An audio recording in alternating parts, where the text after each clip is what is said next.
Okay, cool.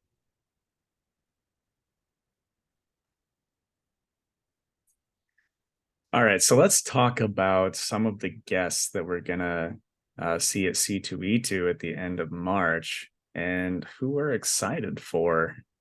Um, Yeah, I got a question, man. Have you ever gotten, because I know you've gone to more cons than me. So have you ever gotten like the voice actors to talk like, because I mean like the coolest part's their voice. So getting your picture just with like the voice of Storm or whatever from the X-Men cartoon, because I'm what she's gonna be there.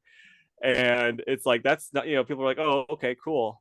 But like, I mean, if you can get her to like say an iconic line or just do her like hurt, but she's like kind of having an orgasm noise that she would always do every time she'd get hit, like do that in your phone, and that's like your outgoing message. That'd be pretty sweet. But like, like, is there anything like that that you can get done with the voice actors, or do you have any idea?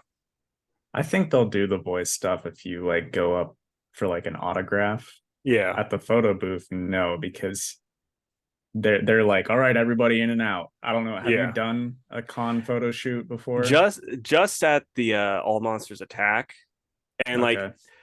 there was so little people that it was like pretty nice because like there was one dude that was ahead of me that he had all this shit planned out. Like he wanted all of the Godzilla suit actors to like basically be playing the Godzilla Nintendo game. So he had the Nintendo game in a Nintendo console next to him, and he had like two of them holding the consoles, and the other one's like pretending like like that. And it was like this like cool posed photo, and they worked well with them. But like I remember you talking about the Stan Lee one where it's just like you barely even got to like stand next. It's like you got there, they took the picture, like go leave. Yep.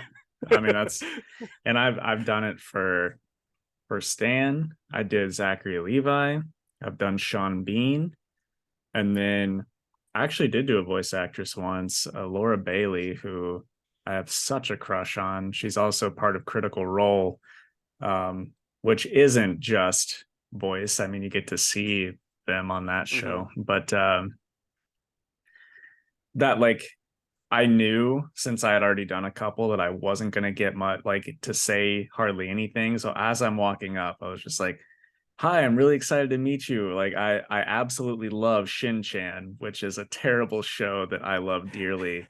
And she's like, "Oh, thank you," and then did like a famous line from Shin Chan, which Yeah. I don't know if anybody else that whole show was excited for Shin Chan rather than Critical Role, but it was still so cool that she did the Shin line for me. Yeah. And So I feel like a voice actress or a voice actor, like a lesser known one, is going to be much more open to doing that type of stuff versus like if you got the Chris Evans ticket for a photo op, that one's going to be, I think, just very much like the Stanley one where you paid yeah, $250 and it's going to be like, don't, for the love of God, don't blink. right. Yeah, it's and no one's gonna be like, Chris, can you say the "I can do this all day" line? You know what I can, mean? can you look at my ass and say this is America's ass? No, then they're like spraying the hose at you, Yeah. like go on, get out of here. So yeah. Anyway, so let's talk about some comic people we're excited for because I assume I'll say this. I'm kind of like, unless it's someone I really like, I'm probably not going to do any of those photo shoots again for big people. The Yeah. exception is, I wish they were doing it this year, but they're not. Um, all four Hobbit actors have been traveling together, like doing a con circuit. And I thought for sure C2E2 would grab them, and they didn't. That's And crazy. that's one where, like, yeah, I know it's probably going to be pricey, but like, I really want that because especially Elijah does not do cons like the others do. Does So, like did the I know Wizard Con's not a thing anymore, but like that's the one, like did they replace that in St. Louis with anything? Because like that's the one I could see them being at for sure. so it got bought by a different company. It's not called Yeah. Wizard World anymore.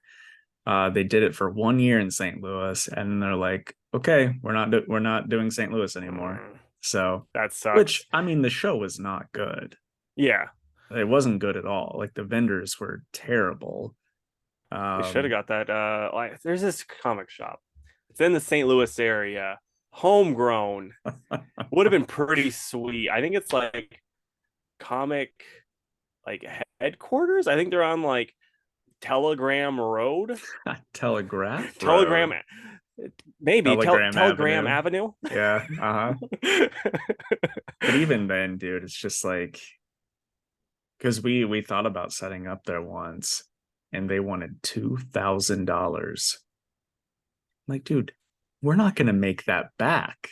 No, like People that's coming through that's are not spending that kind of money. like you know how many books you're gonna have to sell from the 10 cent section to Yeah, make that back. yeah. It's insane. Yeah, And that I mean that's more than C2E2. I mean, last time I looked, C2E2 was like 1,200. that's So, stupid. which is still a lot, but it's like, okay, if you bring some decent stuff, like you might be able to make a profit there. But Yeah, and a lot of people, like a lot of these smaller vendors, like the kaiju guys that I buy shit from every year, to the point where like when I saw them at All Monsters Attack, one of them recognized me.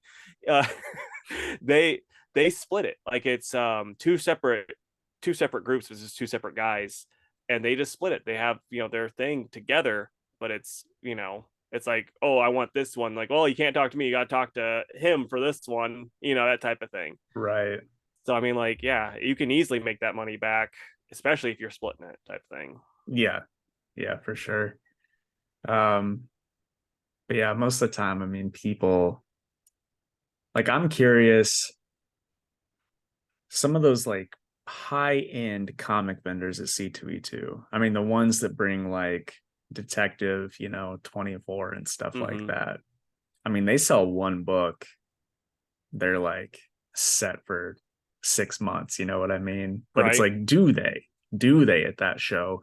Or is it just a look at what my store has sort of thing? It might not be at that show, but it might be at one of the shows because they tour. They tour with the cons and all that stuff. They probably have a deal set up with Reed Pop and the other ones where they get a discounted rate versus what you would get, and then it's probably like, oh, you know, I sold one of my 9.0 graded books that are worth over $1,000, and sweet. Yeah, yeah, for sure. Um, anyway, all right. On to the actual guest list. We've said that like 3 times now. The first one that comes to my mind when perusing the list is Dan Mora. Yes, that's gonna be sweet as hell. I love some Dan Mora. He's someone that I didn't have much knowledge of until like this year, or this last year, and so like getting to see him there is gonna be pretty sweet because he's amazing. Yeah, I have a feeling that he's going to be one of the bigger lines this year. Oh, for sure, he should be. Yeah. Um, The tricky part is going to be deciding what to take to get signed. yeah, I'm not gonna do a whole lot to get signed this year. Probably, I'm just Yeah, gonna do like same. a few random things. I know Daniel Warren Johnson's gonna be there, so Do a Powerbomb is gonna get autographed. Dude, I follow that the commission, like, you need to do this too, the commission company that him and Andrew McLean work through, and his sold out in 3 minutes. His commission listed, like, I didn't even see it in time. Yeah. So I'm sad Andrew McLean's not going to be there. I thought he was. I didn't know. I don't think he's on the Okay, list well, that sucks. Yeah, I because I figured you want to guys. get the rest of Headloppers signed. Yeah, I just assumed he was gonna be there. Marcio Um, Takara is gonna be there. he is. That's one on my list. My list is seriously just like a handful of people this year. Yeah. Do you want Um, to have another awkward conversation with Brian Azzarello again? no, I don't. I sure don't. I'm actually it was so weird that I'm like, all right, I'm glad I got him to sign something once, but I'm not gonna do it Yeah, again. yeah, Um the one that I'm probably most excited for, apart from Dan Mora though, is Jenny Friesen, because I've gotten a lot of her stuff signed already, but I feel like I could get the rest of her whole Wonder Woman like variant run done because I've gotten yeah. like half of it done already. What I'm worried about though is the last couple times that I've seen her, she's never charged for signatures. but I'm Hmm. afraid if I take up like the other half of that run, she'll be like, well, this year I'm charging. Yeah, And I don't blame her. It would just be nice to get the rest of it done for freezies. I know, right?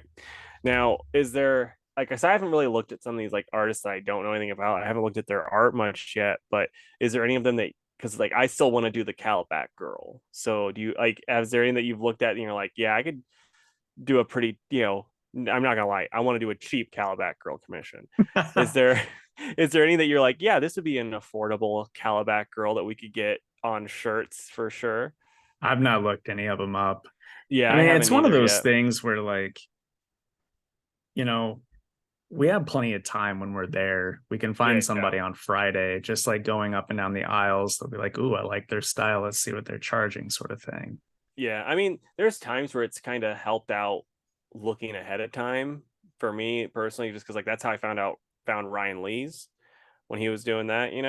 So Mm-hmm. it's gonna be kind of like I'm gonna look ahead, but I probably won't do that. And I want to find someone that's like I kind of want to talk to someone beforehand so I can be like, hey, is it okay if we film you drawing this really stupid idea of ours? Yeah, for It's sure. like, Gwen Stefani, the hollaback girl. Okay, do you know Calabac? Yeah, combine them. Yeah, no, I know what you mean. The one time I looked ahead for somebody, it was for this unknown artist. I think her name was Peach Momoko. And I was like, dang, I've never heard of this chick. She's not done any covers, so I'll just see what she's charging. And I got there and it was $500 for the smallest thing. And I was like, Yeah, okay, then. And now it's probably a lot more than 5,000. that. And it's like, I follow enough artists online where I'm like, yeah, that makes 100% sense because it's like what they're doing is hard ass work, and it's like, and like the ones that put the effort in it shows. So it's like, yeah, I get that, but at the same time, I can't afford Yeah, that. yeah. I mean, I'm never upset about it. Yeah. They think that that is what's worth their time, and that's fine by me. It's just whether or not I will pay for it. Yep.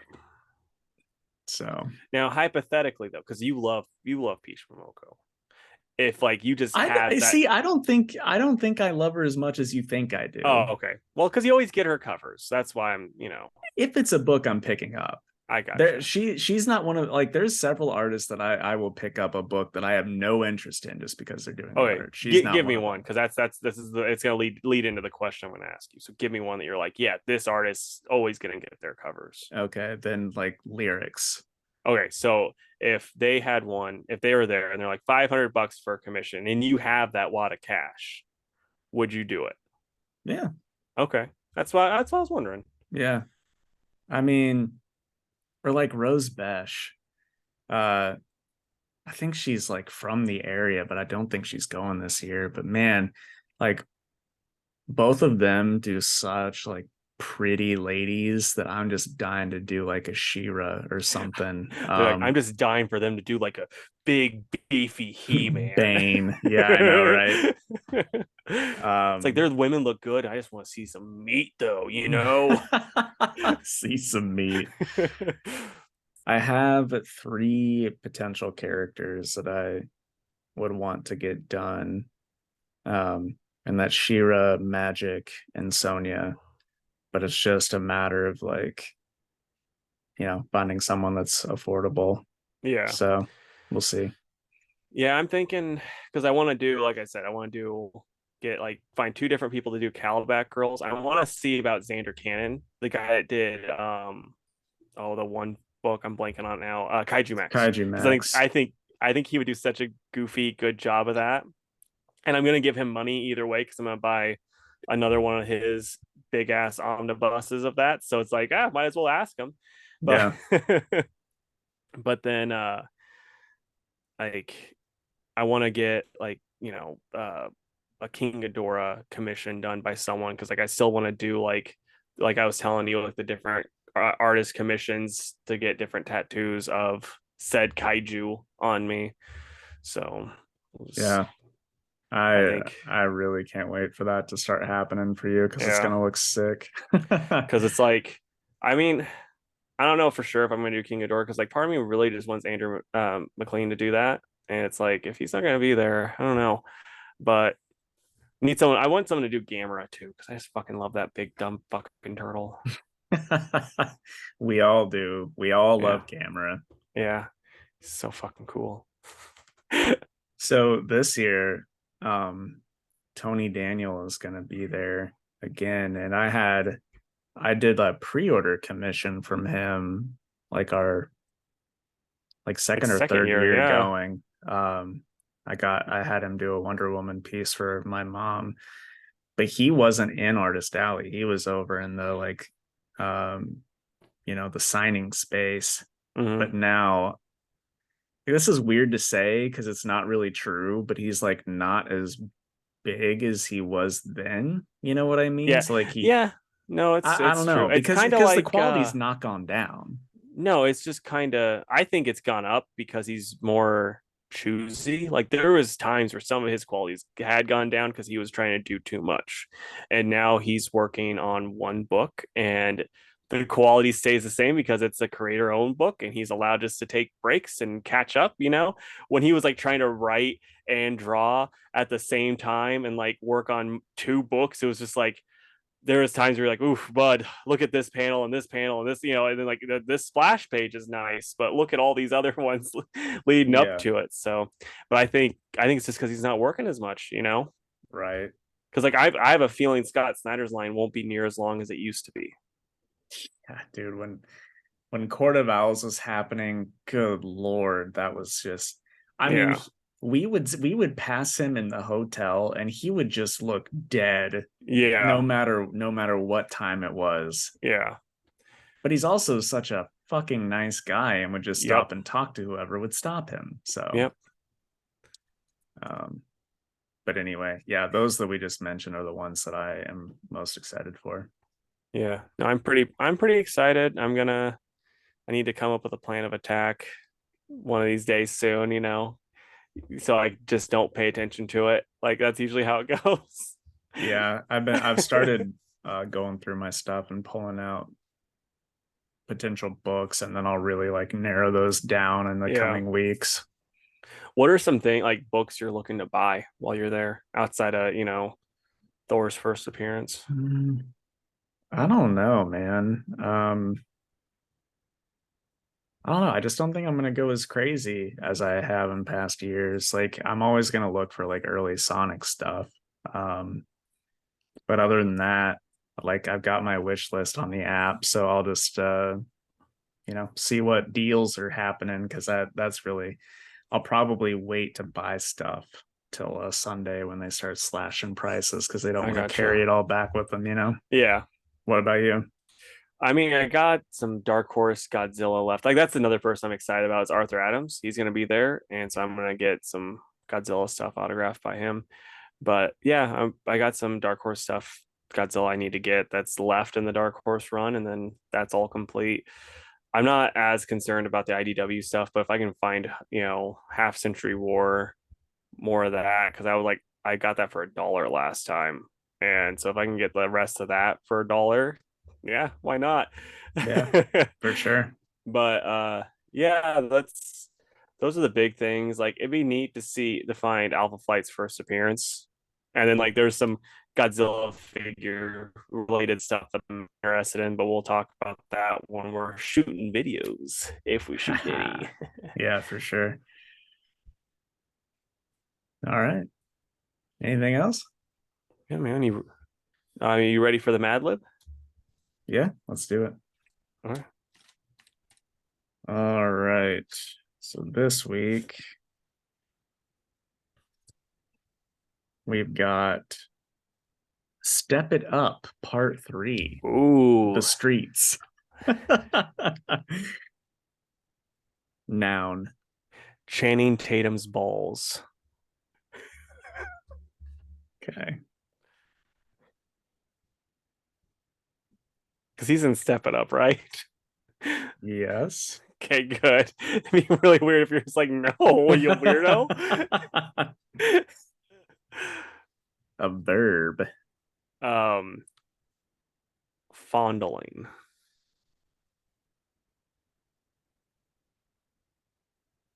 I'm gonna edit it to work with the sentence, but Fair enough. noun. Um, Channing Tatum's butthole.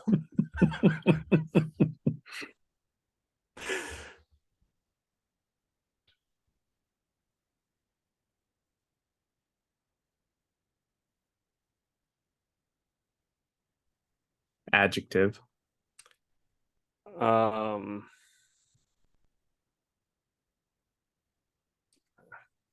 Smelly. Noun. Wait, you're still making me write it again. um, Channing Tatum. Channing Tatum's pierced nipples.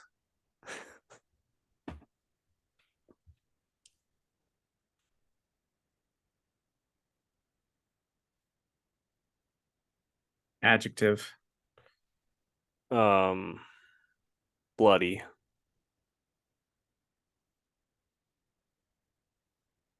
Plural noun. Both of Channing Tatum's big ol' schlongs.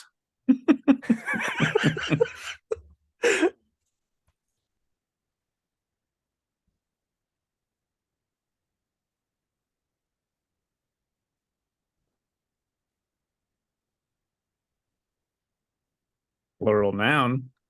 Um, That's stupid.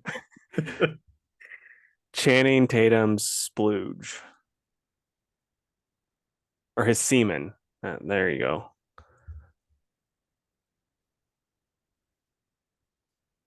Plural part of the body. Um, I'm just gonna say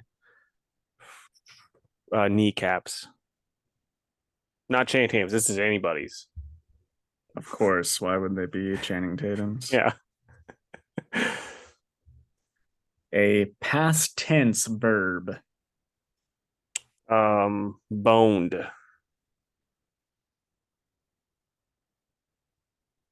Noun. Um, Channing Tatum as Gambit.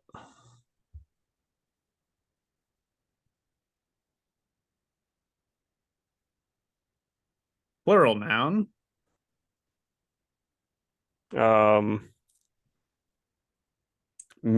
Casey and Jake cosplaying as Channing Tatum as Gambit.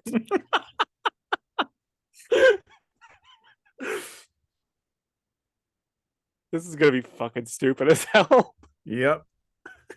I'm excited.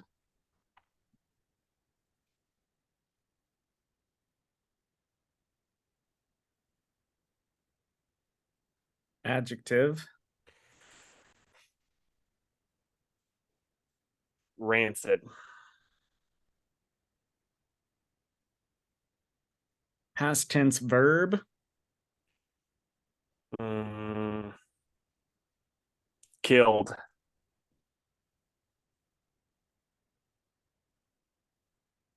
Plural noun.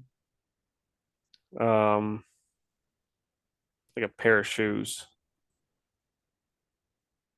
Once worn by Channing Tatum.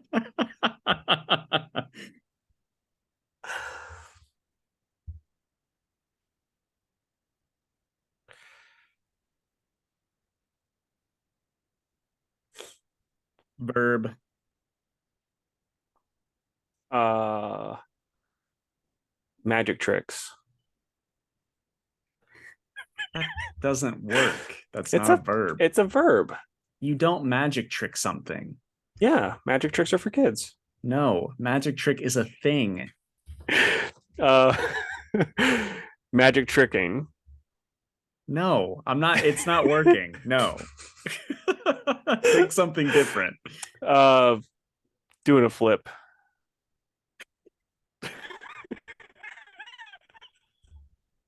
Adjective. Sloppy. Noun.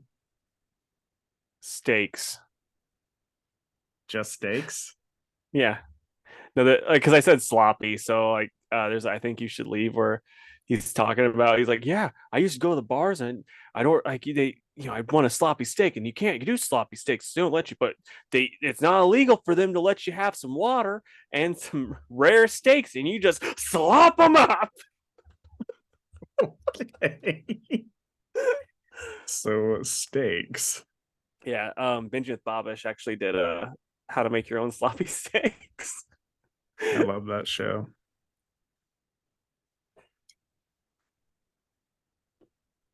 Okay.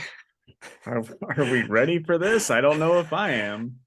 I don't think the internet's ready for it, so All right. hop Step aboard. it up. Part 3.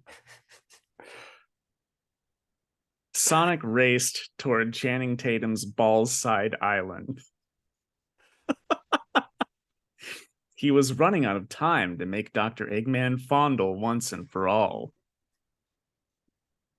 Above him, he could hear the sound of tails flying Channing Tatum's butthole closing in. Sonic felt smelly to have his best Channing Tatum's pierced nipples by his side as he faced off against Dr. Eggman's army of bloody robots. Standing in the distance, Sonic could see the giant metallic Channing Tatum's big ol' schlong blocking his path.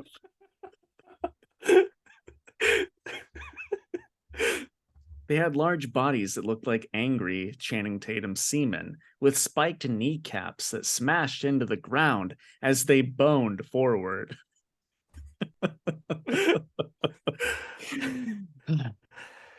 The tornado, Tails' bi-winged Channing Tatum as Gambit, launched a volley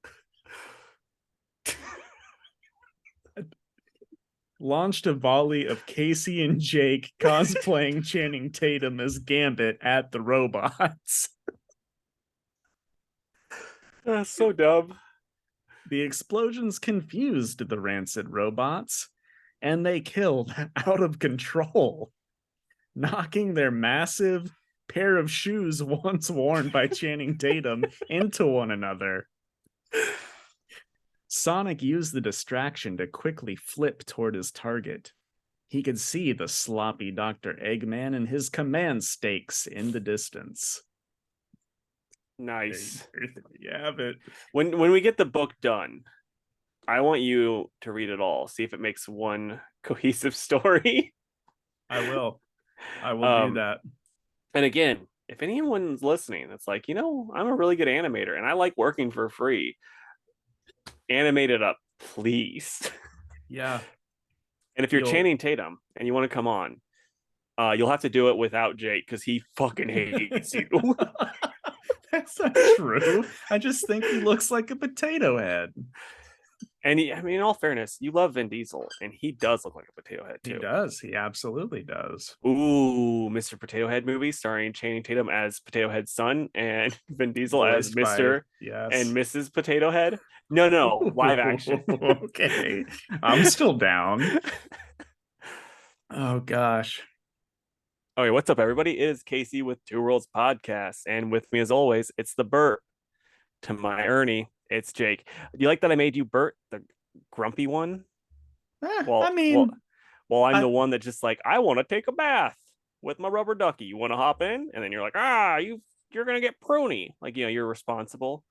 Right. Well, I mean, I think that's mostly fitting. Like I'm think I'm more grumpy than you on average. Yeah, unless we're talking about, James Gunn's DC, and then I'm the grumpy one. That is or true. The Batman. Anyway, we've got quite the episode for you. Got some decent news this week and then a shit ton of comics that we read. So Casey, and also we'll start off by saying we actually are mixing stuff up. Our YouTube part already happened, so that's why we're kind of in a, I'll just say it, fucking silly mood. That's true. Yeah, so We had a very Channing Tatum themed Mad Lib this Yeah. week. So if you know Mr. Tatum, let him know. Let him listen to the YouTube page. Have him comment down below or just DM me Yeah, at two underscore worlds underscore PC. If he wants to come on, yeah, why not? He has to yeah. dress in his Gambit outfit, but it has to be 90s Gambit. Nothing like, oh, I'm reimagining the costume. No, no, you have to have that stupid fucking open face mask for some reason that every character had back then. Because it was cool. And then like the gloves where it's like, ooh, just this part. Yeah. Hey, and he'll look great. He'll just look potatoy. He'll look far too beefy too. That's another thing. It's like Gambit's like this the beanpole X-Men, and it's like, yeah, let's get the guy that's known for being a beefcake to be Yeah, him. for sure. All right. News time. I think we've got about the same amount, so I'll just kick her off here. Um, we're getting a Hogwarts Legacy show in development at HBO. Clearly, the game has been a massive success. So, they're like, crap, we gotta make a TV show out of this ASAP. So, any thoughts on that? I mean, I've never been a big Harry Potter fan personally, and then it's also I'm gonna be annoyed as hell because all of the damn Twitter is people going, "Oh, I hate J.K. Rowling. Don't buy the game. Just let's talk about it all the time on Twitter, and then let's see how this will have no negative repercussions for what we want." And it's gonna be the same shit, Yep. same shit. So it's just like, How could you watch this? yeah, it's like, well, Which, you guys were talking about it nonstop. by the way, while we're talking about this, I, being an avid listener of the testing room, submitted a fan question for their episode last week on whether or not you're a bad person if you purchase and play Hogwarts Legacy. And they answered my question. So if you're curious, you should go listen to it. Okay. Anyway, And yeah, and so I mean, I don't know. I think I just don't care about Harry Potter and I don't really care about J.K. Rowling. And I also kind of think personally, if this doesn't have Harry and the rest of the gang in it, what? I know, but if it doesn't have that the cast especially in it, I don't think it's gonna make money because if you remember the those outstanding beasts that are Harry Potter related. That crap, like that last one didn't make money. Like it was very well panned and all this other shit. So it's like, I don't think this is gonna work out, you know. Outstanding creatures. That's the Asylum remake. Yeah, for sure. Oh, that's hilarious. What about you? You are the Harry Potter boy of this pod. The Harry Yeah. Potter boy, you know, and when we do the Potter pod, you're gonna be leading it for sure. What's your opinion? We'll just see if it happens. I apparently they're already working on a sequel to the game. It's set so far in the past, so it has nothing to do with any of the characters that which is fine. I think the story can be there and it can work. It's just whether or not it's gonna do well, you know? Yeah. Um, I'm all about it. If they put it out and it's, set in the late 1800s or whenever it's set, then yeah, I'll check it out. Because clearly I like that world and I begrudgingly watched Fantastic Beasts. So if I How can about watch, Outstanding Animals? Did you watch that one? yeah, if I can suffer through the second Outstanding Animals, then I can watch whatever show this is. So Now, see what I think, like my brain just works way differently. I think it'd be so much cooler if they're like, yeah, this is 150 years in the future where we got fucking flying cars and then you got these magic cunts and they're just shooting bolts of lightning at each other and then the science police are like, "Hey, you get out of here, kids." I'd watch the shit out of that versus the other. Okay, well, that J.K. Rowling's like, "Ooh, I like the sound of that. Let's get rid of all the trans folk in the future too." And they're like, "No, J.K., that's not what I'm talking about." She's like, no, no, no, we're running with it. Yeah, It's no, like I like this nobody said idea. this. Like, this is great. um, I love that you said 150 years into the future there will be flying cars, because in the second movie and book there's a flying car, and it takes Well, no, place no, in the that's magic based. 1990s. Huh?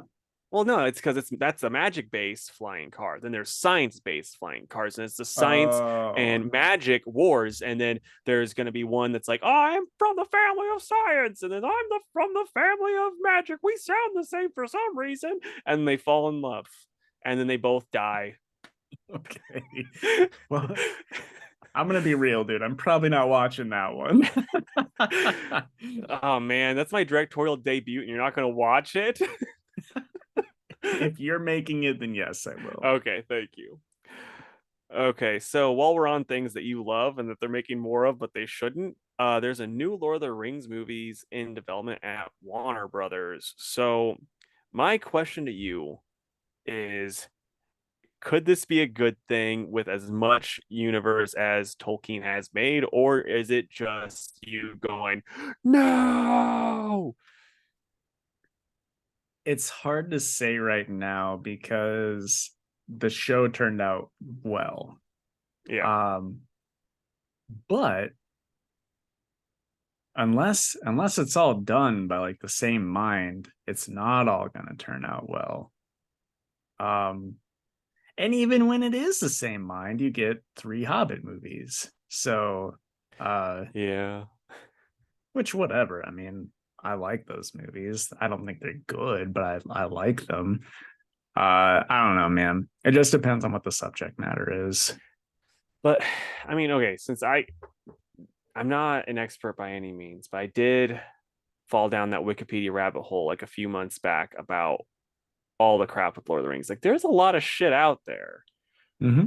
It's like they could do an interesting story that could work, maybe. Yeah, they absolutely could. So, I mean, but at the same time, I think it would work better as a TV show. I don't think you need another set of movies to compare to the three that arguably are kind of perfect, even though I'm not the biggest fan. It's just like objection, like just objectively damn near perfect adaptation movies, even though they left out a lot of crap, which I don't know about. But like, I know the Shire catches on fire because one of the hobbits was smoking too much or something. I don't know, but No. but yeah. So I mean, like, I know it leaves out a bunch of crap, but it's still like pretty much the perfect adaptation. And it's And also the most award-winning trilogy in film history. yeah, so it's just like I don't think you need movies. I think The Hobbit kind of proved that you don't need another set of trilogies to go along with this one when that one's already dang near perfect. Just you have streaming services, just keep doing that. It's working. Yeah. I think it's one of those things where like somebody's got the film rights. It's gonna expire. They're like, we need to keep it. So we gotta make something. Yeah. It's just the rights to what people can make are also split up. You know, the show can't just do stuff that was involved in that trilogy of movies or The Hobbit. They can only talk about the Second Age. Okay. So it's like, what are they going to be able to talk about? I don't know. So, Well, it'd be fun to me, and they're not going to do this, but they just did like some kid movies, like animated, not 3D animated, but like, proper animated kid movies, like of Hobbit Adventures. I mean, The Hobbit was a kid's book. I know, and like, I So mean, you can't just, you're not going to adapt The Hobbit because they've already made the three movies, whatever. But if you just were like, oh yeah, Merry and Pippin's crazy adventures, because they're a couple of knuckleheads, you could have some fun with that. you Just that could. type of crap of like a Hobbit that's just going out doing some stupid stuff that they shouldn't, and it's a couple shorts like that type of thing. That sounds great. I would love it. I know. I think you're the target audience, though. I think if you're listening and you're not a huge Hobbit head like Jake, would you be into that? Let us know down below. And if you're Channing Tatum, see if you can get in on it. Maybe maybe Jake can get a writing credit and you can star as And the beefy Hobbit. yeah, I was gonna say, imagine Channing Tatum as the Hobbit. That would be so funny.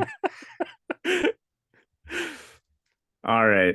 Speaking of more movie news, of something that I don't think Casey wants more of, we got some Hellboy movie news. I mean, I'm always down for Hellboy. It's just I want it to be So, good. Brian Taylor, who is one of the guys behind the Crank movies, is doing a new Hellboy movie. And it's described as an R-rated folk horror movie, which is fine because really that's kind of Yeah. what Hellboy is. Yeah. So, I personally, I love Crank. It's really dumb, but it's also like a lot of fun. So Yeah. I mean, it's one of those things where it knew what it was, so that Mm-hmm. helps. Yeah. So I mean, it's not like, oh, I'm trying really hard to be serious. Like when Vin Diesel has any productions, right? Saying on the Fast and the Furious movies, it's like, dude, no, this is a fucking race car movie. Stop it. Mm-hmm. I agree. So yeah, Crank dude doing Hellboy. I love both of those things. I think it could be cool. If It anything, could. it's not going to be worse than the last one. I didn't see the last one. I've heard nothing but bad things though. I also didn't see it. And but like to me, my one worry is whenever anyone is like, yeah, this is this thing R rated. It's like if you're leaning hard on the R, it's not needed ever. Like just let it be good. And they're saying fuck a few times, or if it's like overly violent, fine. It's not a big deal though. Like just to be like, yeah, we need to have it R to get these pirates involved. Like you don't need that.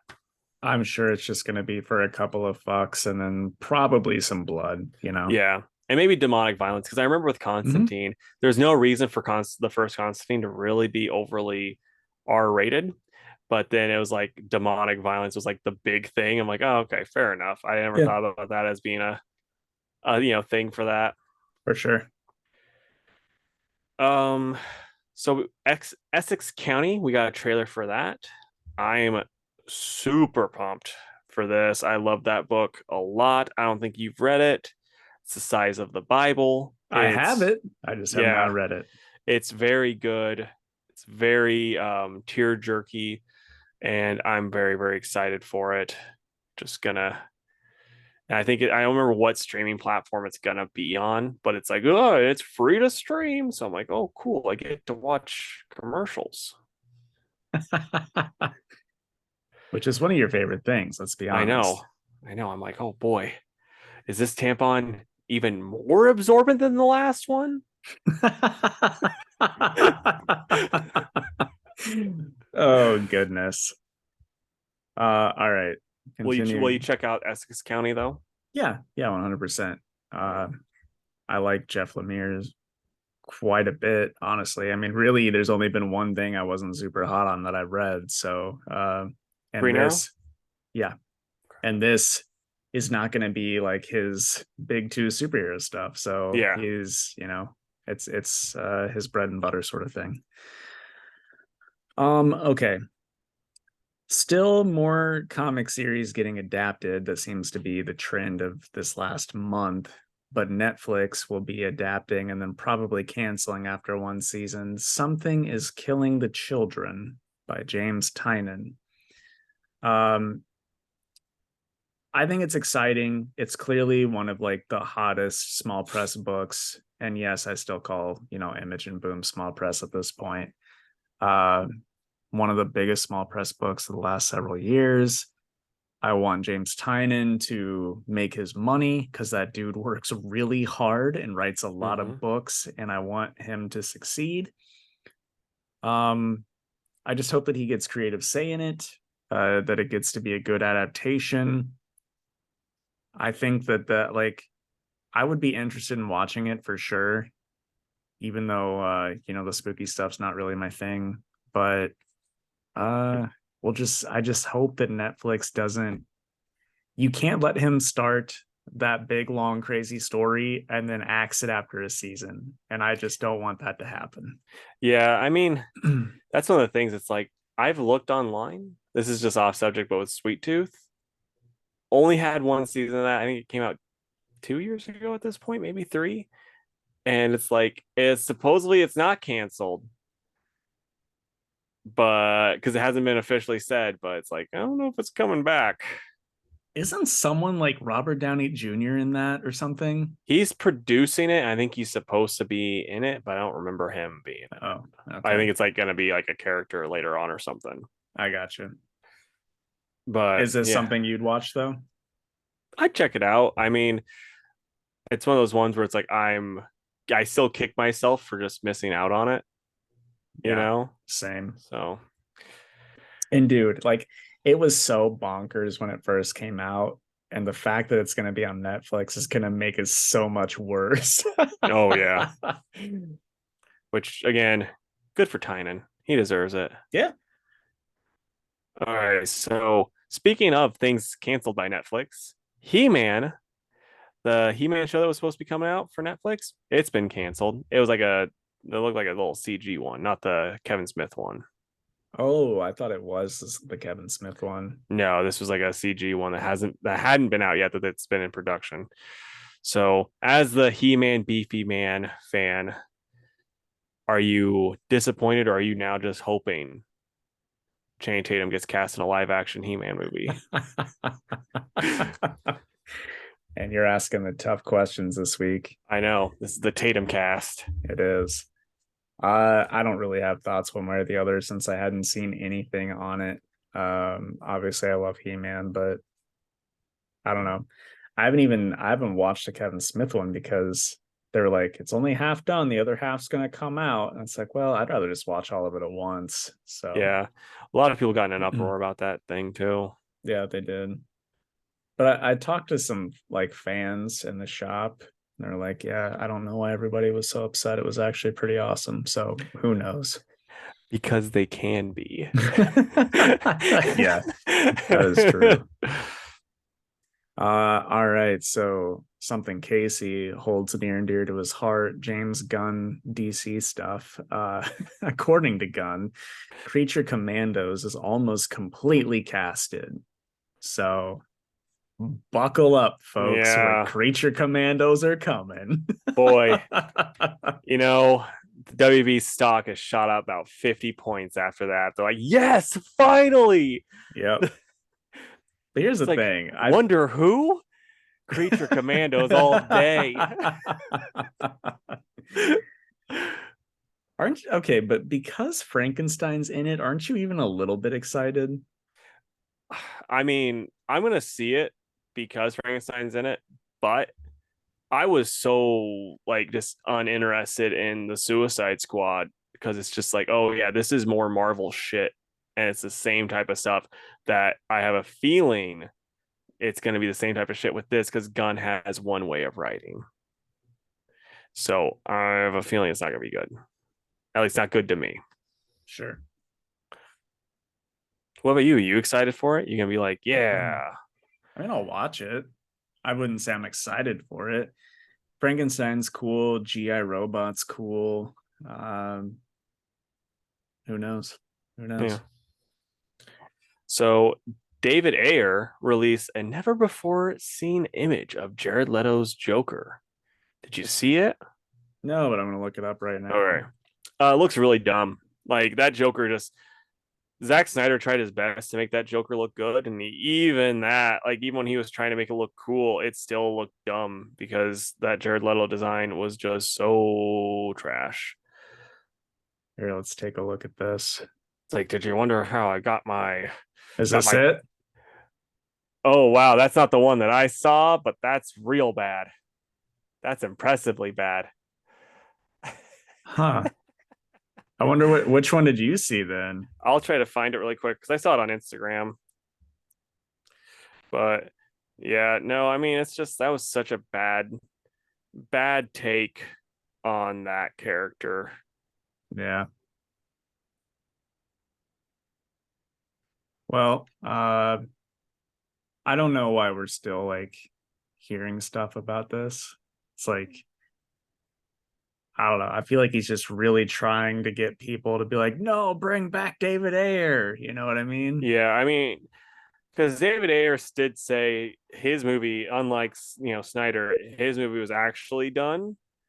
So it's like, yeah, just let me just put my cut out there, and then like, um, Gunn has in the past been like, oh yeah, I would love to do that, and then he's like, oh, that doesn't fucking, I'm not gonna fucking do that. Fuck you. Well, Yeah, here's the picture that they said. okay. Well, I'm sure glad he posted that. It's like, boy, I wasn't excited about the Ayer cut, but now I am. But now he's wearing that outfit. Yeah.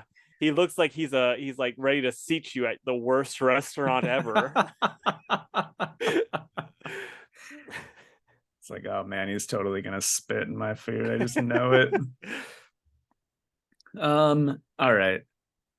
The rest of my stuff is like actual comic stuff. Okay. So if you want to wrap up, Yeah.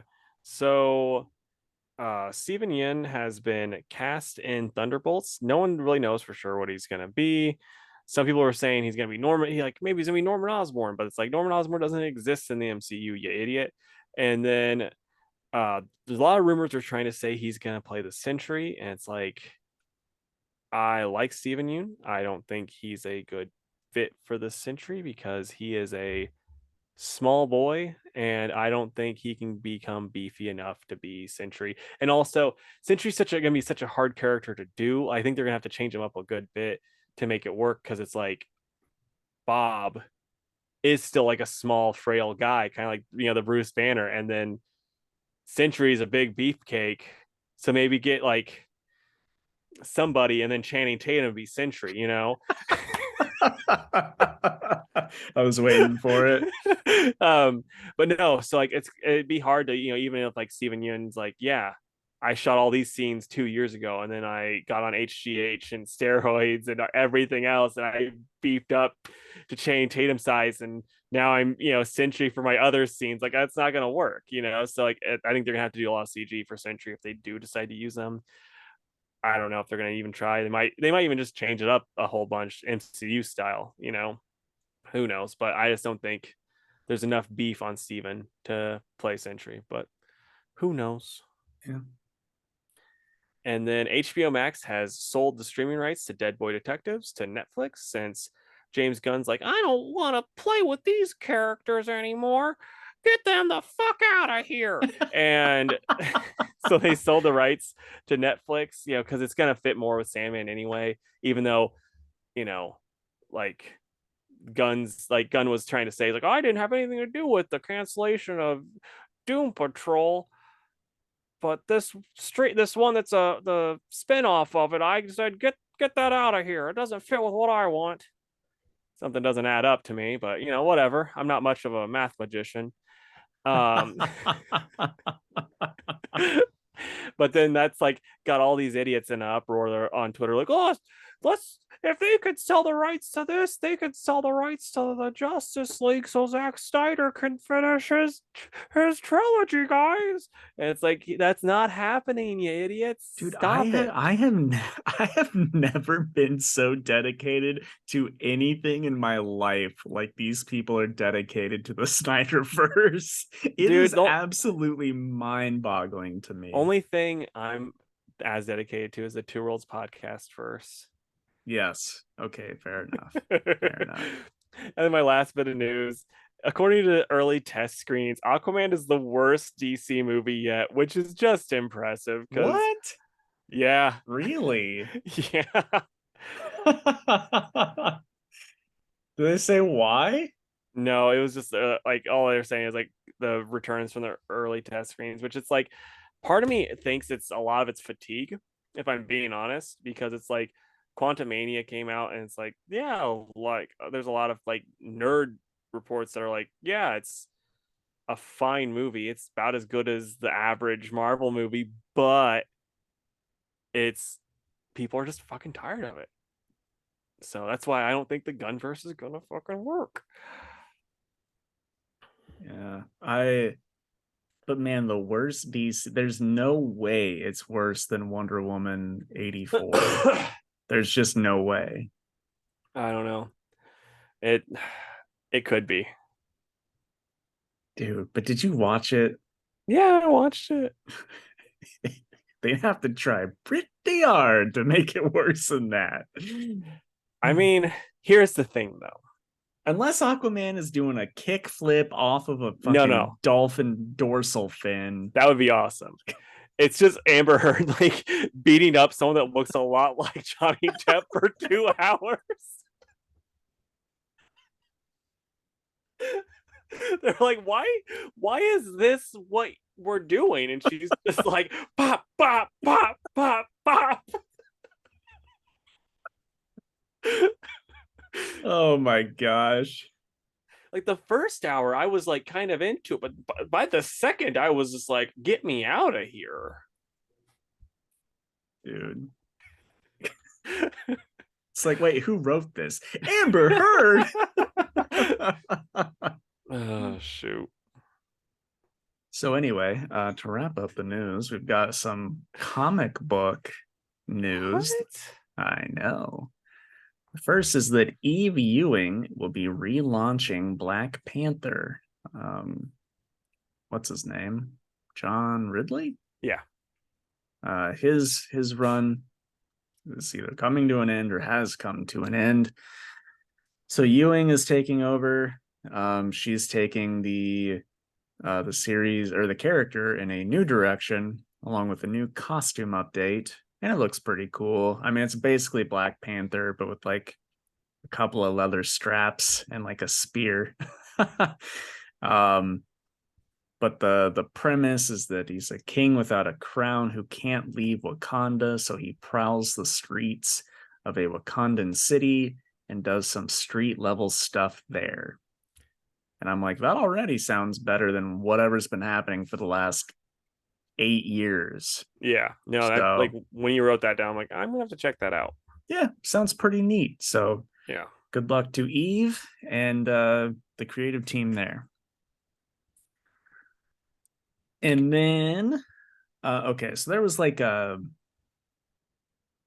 I don't know what you'd call it, like a retailer, not a retailer, but like a publisher distributor summit this last week. Were you there? No. Um, and a couple of things to come out of that is that Boom is going to cut the prices of their variant covers by 15%. And they also announced that the series Briar and Damn Them All are now ongoing. I like Briar a lot. I don't know that it needs to be ongoing. That's one where it's like, how long can you take Sleeping Beauty, but like dark fantasy? You know what I mean? Like, Yeah. yeah, of course you could take it for a while, but does it need to go that long? Yeah. I just think it's funny that it's like they're like, okay, cool, Boom, but like let's talk more about the prices. That's why we're here. We're not here to hear about your future slate, guys. Yeah. Like, no, but it's going ongoing.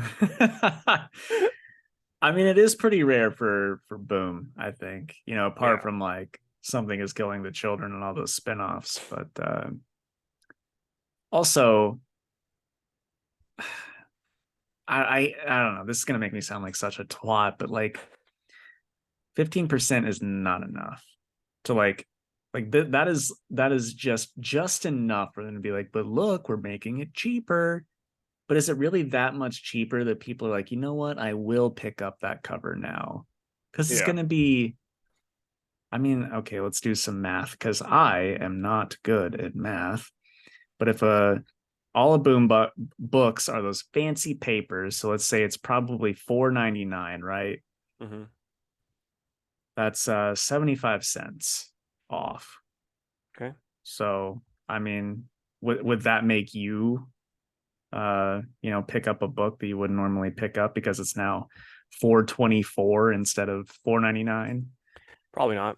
But I mean, for the most part, there's not really a boom book out there that I've been like, ooh, I need that in my life.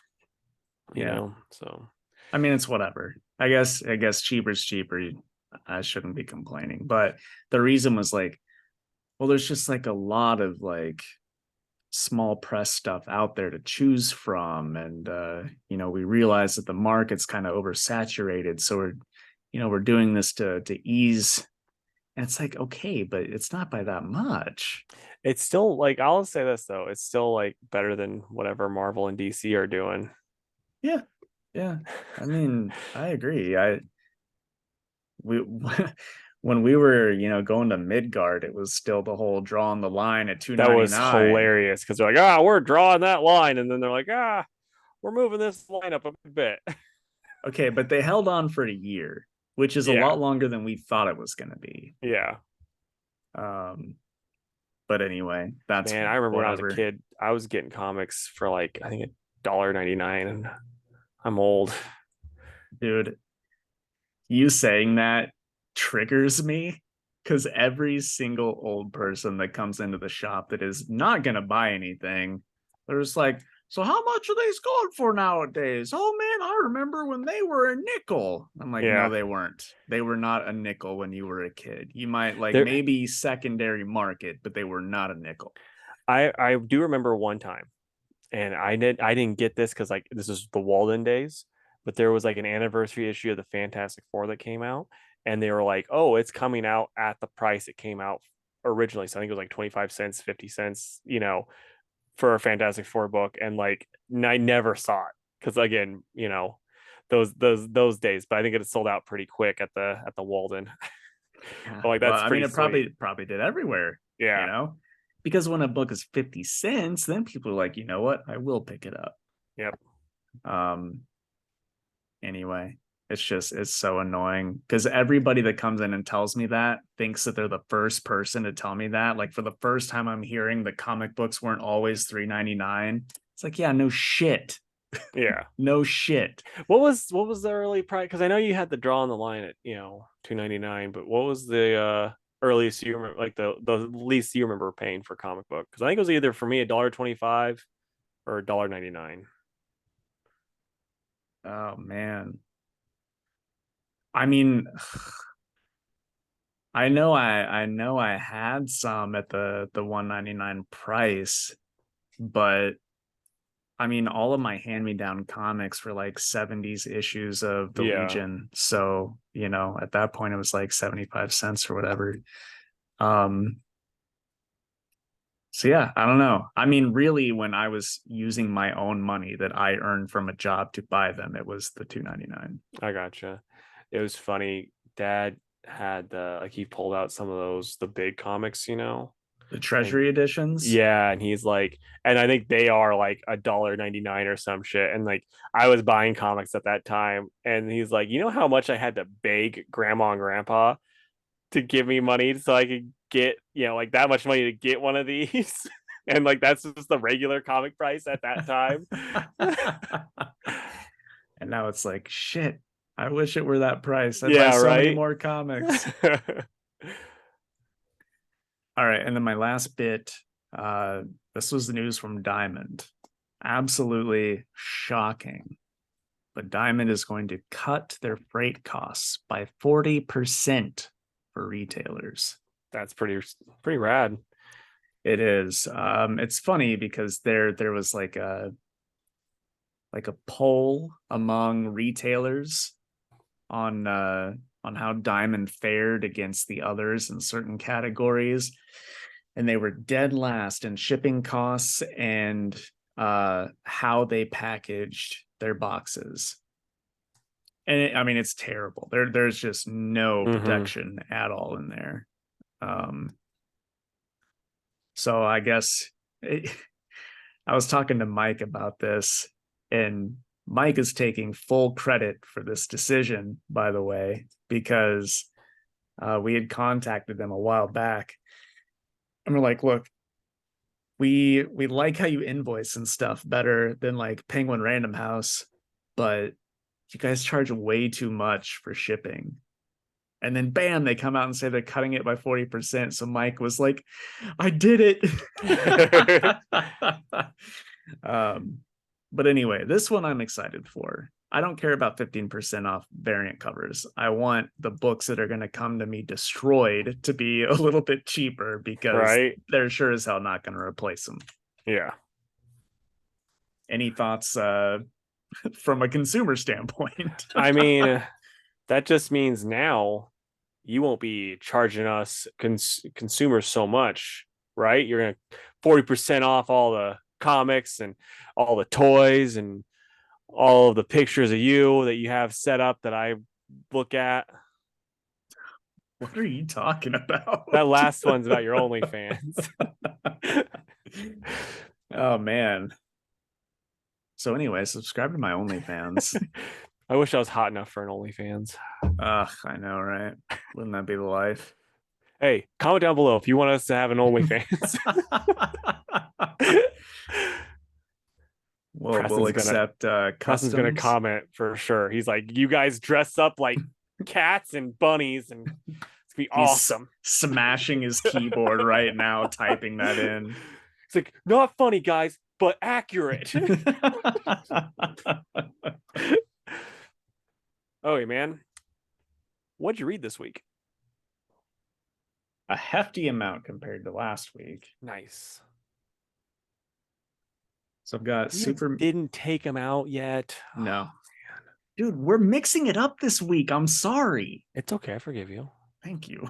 Welcome. So anyway, Superman Space Age #3, Nightwing 101, Godfell #1, World's Finest #12, Wonder Woman 796, Bluebook #1, Deadly Neighborhood Spider-Man #5, She-Hulk #10, The Witcher Ballad of Two Wolves #3, Thor #31, Saga #62, and Superman #1. What about you, buddy? I read Thor also, but it's not in my pile for some reason, so I'm not going to count that right now. But I did read Thor also, so you'll have to take point on that one. Okay. But I read Planet Hulk #4, The Flash, 1 Minute War Part 4, and it's not of 60, sadly. I tweeted at Adams, and turns out it wasn't. But it's the Flash 793, DC Universe, Lazarus Planet Omega, one shot. Why aren't you reading this, by the way? You're like, oh, I didn't read Dark Crisis. I can read Lazarus Planet, blah, blah, blah. And then you're like, nope. Dude, because the last one or two you stopped pulling. So I was like, okay, he's not getting them. No, well, because like this one and then the other one were the only two that really mattered, they said, like of the event book. Well, you didn't tell me that. I just thought you had dropped it. Well, I mean, you're a comic book shop owner. I thought you'd know. Well, I didn't. And I am never in the wrong because I am the shop owner. Okay, then Bluebook #1, World's Finest #12, Superman Space Age Book 3, She-Hulk #10, Superman #1, and Saga 62. So you got a few more than me, man. So I'll let you start up. Okie doke. We'll start with The Witcher, Ballad of Two Wolves #3. Also, unless you're not, or unless you are a Witcher fan, this cover wouldn't be very funny to you, but I'm going to show it for the people anyway, because it's very fitting that Dandelion and Geralt are both naked and Geralt's not having it when Dandelion is. I just think that's funny. Yeah, that's going to be us at C2E2. But anyway, this is a great issue, actually. There's plenty of like monster slaying action. Geralt gets to kill a group of here, let me show them to you. They've got these disgusting, like, gross necks, so they're called neckers. And they don't pronounce the hard R on that, bud. Yeah, I know, right? I had to think about that when I said it, but But this was really good. There's also like a cool new witch character that was in there. She and Geralt get comfortable together because Geralt is very much a ladies' man. And yep, there's werewolves and dark magic, and we get a little bit closer to finding out just who the hell's telling the truth in this whole murder mystery thing. And that is going to be saved for the final issue, which is next. But anyway, love this issue. Definitely one of my favorites compared to the last couple. And I'm going to give it a 9 out of 10. Right on, dude. Okay. So Planet Hulk #4, World Breaker by Greg Pak and Manuel Garcia on the art. Yeah, I mean, there's a lot of this that's kind of like, oh yeah, remember Planet Hulk? This is what happened. Like that's how it starts. It's like, oh yeah, I did read this. This is why I'm reading this. But Amadeus does some stuff, and we finally get Hulk at the end, which is pretty cool. But I don't know. I mean, it's fine. It's fun to read the Hulk again, but it just seems weird. Like they still haven't really explained why Hulk, She-Hulk, and Amadeus Hulk are all on this planet and why Amadeus has all these kids on this planet. Like, first off, who was he banging? And also, like, you know, why? Why did I know that's like for some battle that they did and they just stayed there because I guess Earth might be destroyed or maybe it's not. Who knows? Like it doesn't do a good enough job of explaining that still. But it's still fun and it's enjoyable. It's still the best Hulk we've had in a while. Suck it, Al. I'm gonna go 7 out of 10.